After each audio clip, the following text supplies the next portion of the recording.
first, live, local. This is Fox 12 Now.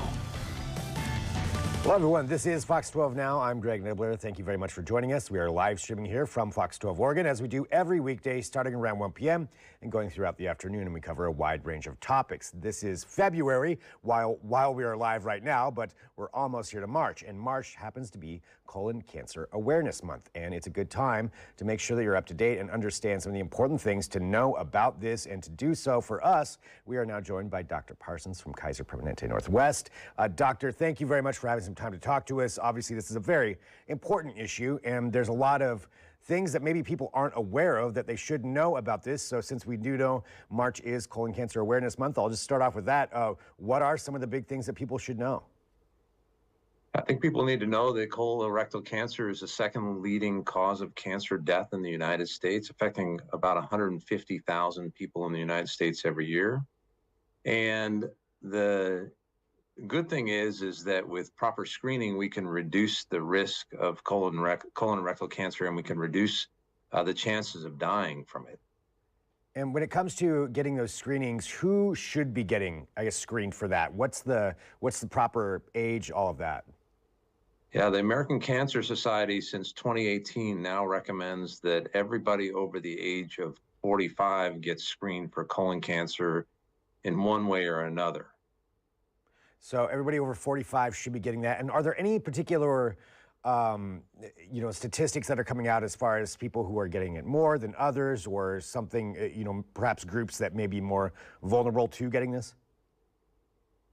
Yeah, so the overall incidence of colon and rectal cancer is going down slightly by about 1% per year, probably due to screening and removing of polyps, which are precancerous changes. But we know that in people under the age of 55, or actually under the age of 50, the incidence has been going up since the mid-90s at about 1% per year.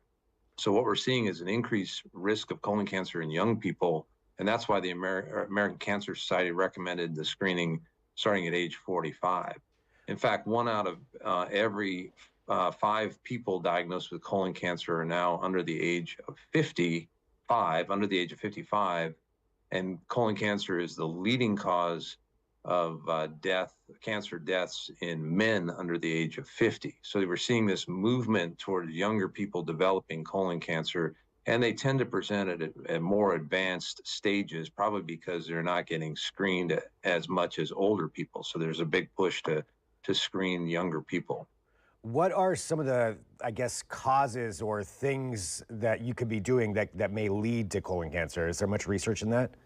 Yeah, there's some things you can't control very well, like genetics. So if you have a first-degree relative who has colon cancer, like a parent or a sibling, you're at higher risk of developing colon cancer. There's certain genetic syndromes that can lead to colorectal cancer as well. Those are more rare.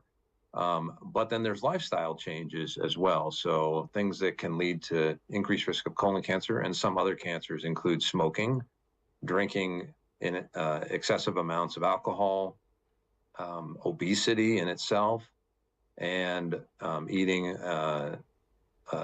excessive red meat or processed foods. All those things can increase the risk of colon cancer. So lifestyle changes are important to help reduce risk.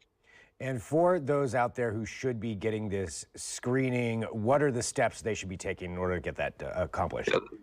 The number one thing is check with your physician, your family physician or internal medicine physician, to ask them about screening. The recommendation is to start screening at age 45, and for average risk people, there's a couple different ways to do that. One option is colonoscopy, but it's not the only option. So we tend to, at Kaiser Permanente, for average risk people, we tend to do something called FIT testing, which stands for fecal immunochemistry testing, which is a simple stool test you do at home. That can detect small amounts of blood in the stool. And if that is positive, then we go on to further testing, looking for polyps or trying to find cancers at earlier stages so that we can treat them better for cure. So there's a couple different methods. If you're in a higher risk group, meaning a strong family history of colon cancer or a known genetic problem, then colonoscopy tends to be the standard of care for that. And the interval varies on that. So I guess anything else that you think people should really know about this? Obviously, get screened if you fit into that category. Be aware of some of those things that could lead to maybe more cases of it, or some of those possible causation issues. But anything else that's really important for people to know just about colon cancer, specifically here with this month coming up? Well, first of all, I think colon cancer is preventable. So if we can do screening and we identify polyps, which are precancerous lesions, and we remove them, we can prevent cancer. Good screening can lead to earlier detection of cancer so that we can treat the cancer. I'm a colorectal surgeon, so I treat a lot of people with colon cancer, and it's a lot easier to cure people if we detect in an early stage, so that's important. I think a lot of people have fear around doing things like colonoscopy because it sounds like a difficult thing to do, but it's really a quite simple and safe procedure.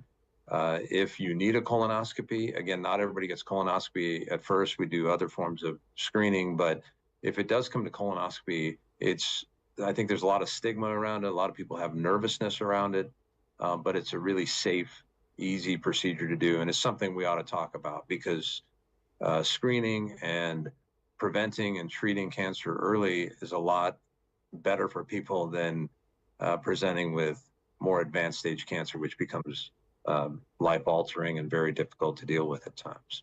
Well, Doctor, thank you very much for joining us, to talk about this and get the word out, as you mentioned, have it talked about, and for people to be aware and know that you should get in there and get those screenings done and do what you can to try to get ahead of this if there is any kind of an issue. Doctor, thank you so much for having time for us here on Fox 12 Now. My pleasure, Greg. Thank you. And for everybody watching, this is Fox 12 Now. As I mentioned a few times there, we are live streaming here, and we get to have a little bit of longer form conversations like we just did there with Dr. Parsons. So I really appreciate his time in getting the word out about that. So something that's pretty important. And we cover a wide range of topics on this show. You can find all of our segments at kptv.com under the Fox 12 Now tab, or, of course, on those Fox 12 Oregon apps. Always recommend those because they make it nice and easy to stream and go back and watch everything else that we do here on this show and everywhere else here for Fox 12 Oregon. But that is it for right now. I appreciate you joining us. Again, I'm Greg Nibbler. This is